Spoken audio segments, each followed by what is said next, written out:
Penduduk terjejas banjir di PPS meningkat antara fokus negeri di bawah bayu petang ini. Perancangannya kita bersama Soran Shah di Kota Kinabalu. Soran, teruskan. Ya, sahih. Jumlah penduduk terjejas banjir di negeri ini yang ditempatkan di Pusat Pemindahan Sementara PPS menunjukkan tren meningkat. Setakat 4 petang tadi, 328 orang daripada 105 keluarga ditempatkan di 4 PPS di 4 daerah. Berdasarkan infografik Sekretariat Jawatankuasa Pengurusan Bencana Negeri Sabah, jumlah penduduk ditempatkan di PPS Dewan Kebudayaan Penampang meningkat kepada 165 orang daripada 67 keluarga berbanding 126 orang melibatkan 49 keluarga tengah hari tadi.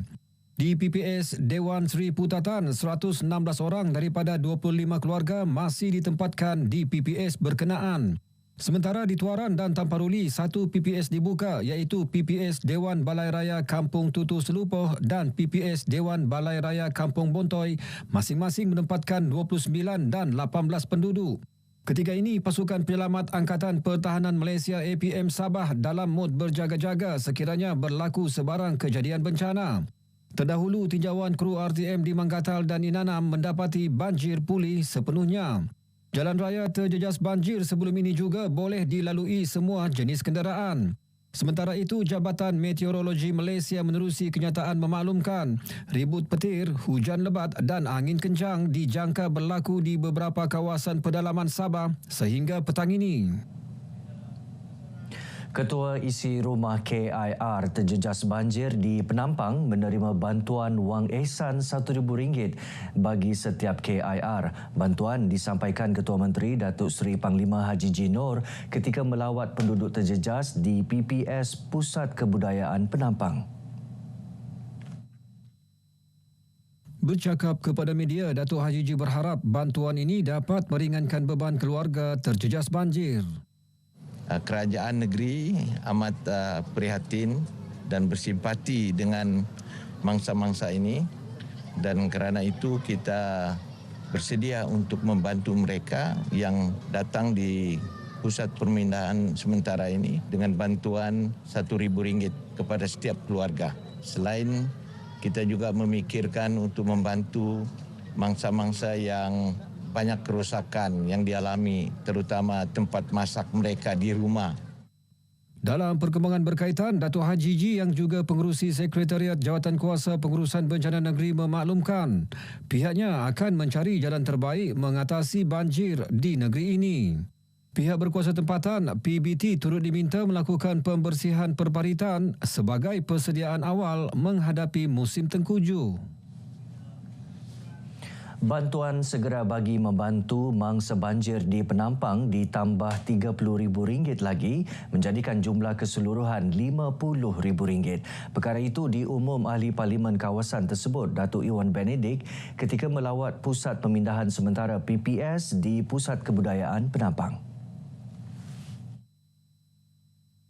Saya bersimpati apa yang berlaku, sebab itu saya memilih untuk kekal di Penampang bersama dengan Jawatankuasa Bencana Daerah. Saya menyampaikan sumbangan awal RM20,000 semalam untuk keperluan segera Jawatankuasa Bencana, termasuk tambahan RM30,000 lagi pada pagi ini untuk memastikan bekalan makanan itu diwujudkan terlebih dahulu.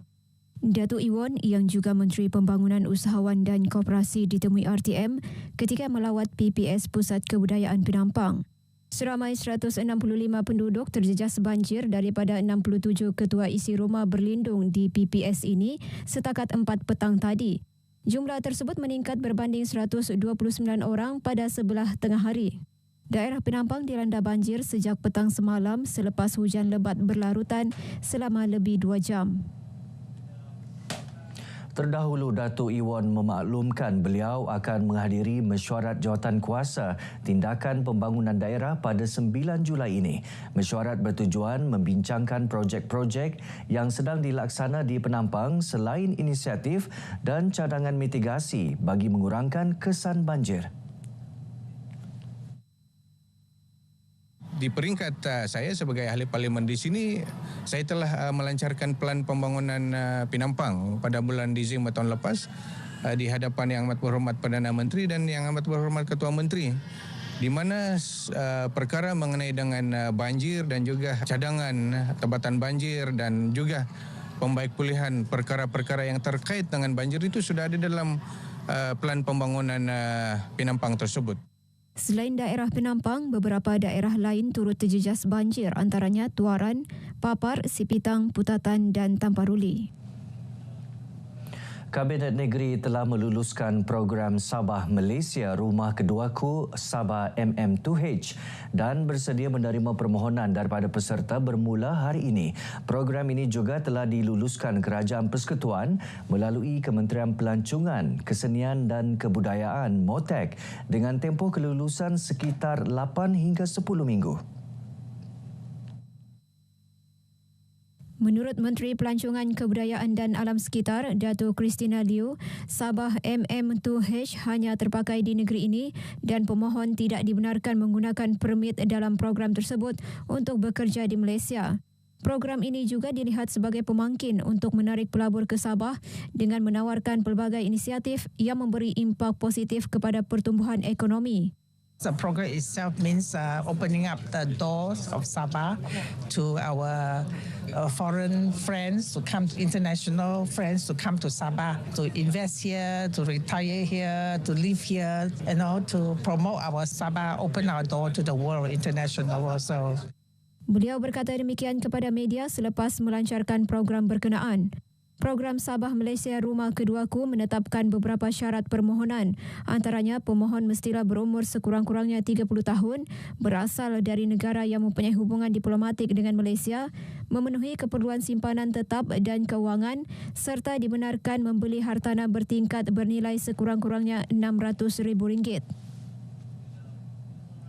Pelaksanaan sistem Tagal mampu mewujudkan kerjasama komuniti dan Jabatan Perikanan ke arah memastikan sumber perikanan sungai di Sabah dilindungi, dipelihara dan dituai secara mapan.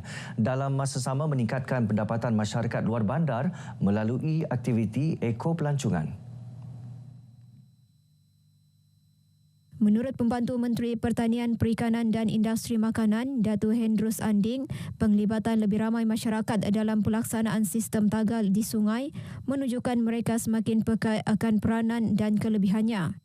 Harapan kita Kementerian Pertanian Perikanan supaya tagal ini menjadi satu permulaan untuk aktiviti sampingan, pertama sekali mengenai dengan peningkatan ekonomi setempat dan juga industri pelancongan pada masyarakat.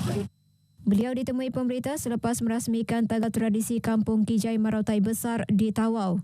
Sementara itu, pengerusi tagal tradisi Kampung Kijang Mustafa Masa berkata, penduduk Kampung Teruja selepas diberikan peluang mewujudkan tagal tersebut dan berhasrat mempelbagaikan aktiviti bagi menarik kedatangan pengunjung. Kita mendapat bantuan-bantuan permulaan di mana kita telah diberikan beberapa peralatan dan juga sumbangan sebagai makanan ikan, dan disitulah saya bersama-sama dengan Jabatan Kuasa telah menjalankan program-program tersebut. Setakat ini, 3 tagal tradisi diwujudkan di Tawau, iaitu Tagal Sungai Nek Ros Kampung Balung Kokos, Tagal Kampung Ranggu dan Tagal Kampung Kijang. Baik, sekian perkongsian dari Negeri di Bawah Bayu. Kembali bersama Sahi untuk lebih banyak perkembangan semasa dalam negara. Dari sungai hingga segara, Palestin pasti merdeka. Silakan Sahi. Baik, Soran, terima kasih.